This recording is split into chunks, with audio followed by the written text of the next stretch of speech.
کیا آپ جانتے ہیں کہ رمضان کے آخری عشرے میں ایک ایسی عبادت ہے جو آپ کے تمام گناہوں کو مٹا سکتی ہے؟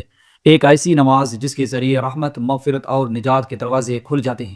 یہ وہ عبادت ہے جسے کرنے والوں کو جنت کی خوشخبری دی گئی، لیکن افسوس آج بہت سے لوگ اس نعمت سے محروم ہیں۔ کیا آپ بھی ان میں سے ہیں؟ رمضان کا آخری عشرہ وہ بابرکت دن جب اللہ کی رحمت عام ہوتی ہے، جب مغفرت کے دروازے کھل جاتے ہیں، جب جہنم سے آزادی کی بشارت دی جاتی ہے۔ لیکن کیا آپ نے کبھی سوچا کہ اس عشرے میں نفل نماز کی کیا طاقت ہے؟ یہ وہ عبادت ہے جو آپ کے دل کو سکون دے سکتی ہے، آپ کی دعاؤں کو قبولیت کے قریب لے جا سکتی ہے اور آخرت میں نجات کا ذریعہ بن سکتی ہے۔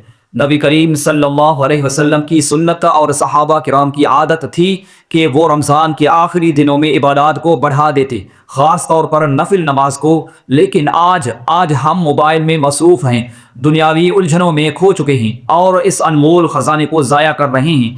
کیا آپ بھی یہی کریں گے یا اس آخری عشرے میں نفل نماز کا اہتمام کر کے اپنی بخشش کروائیں گے؟ آئیے جانتے ہیں کہ نفل نماز کی فضیلت کیا ہے اور رمضان کے آخری عشرے میں اسے ادا کرنے کا صحیح طریقہ کیا ہے۔ مکمل تفصیل کے لیے ویڈیو کو آخر تک ضرور دیکھیں۔ میرے پیارے بھائیوں اور بہنوں، رمضان کے آخری عشرے میں نفل نماز کی وہ برکتیں ہیں جو شاید ہم میں سے بہت سے لوگ نہیں جانتے۔ کیا آپ نے کبھی غور کیا کہ نبی کریم صلی اللہ علیہ وسلم رمضان کے آخری عشرے میں عبادات کو کیوں بڑھا دیتے تھے؟ اس عشرے میں لیلۃ القدر جیسی رات آتی ہے جس کی عبادت 1000 مہینوں سے بہتر ہے۔ اگر آپ نے اس رات میں نفل نماز پڑھ لی تو سمجھیں کہ آپ نے 83 سال سے زیادہ عبادت کر لی۔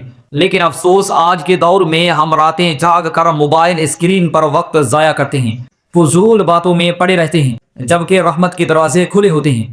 یہ موقع بار بار نہیں آتا، اگر ہم نے اسے ضائع کر دیا تو شاید زندگی میں دوبارہ نصیب نہ ہو۔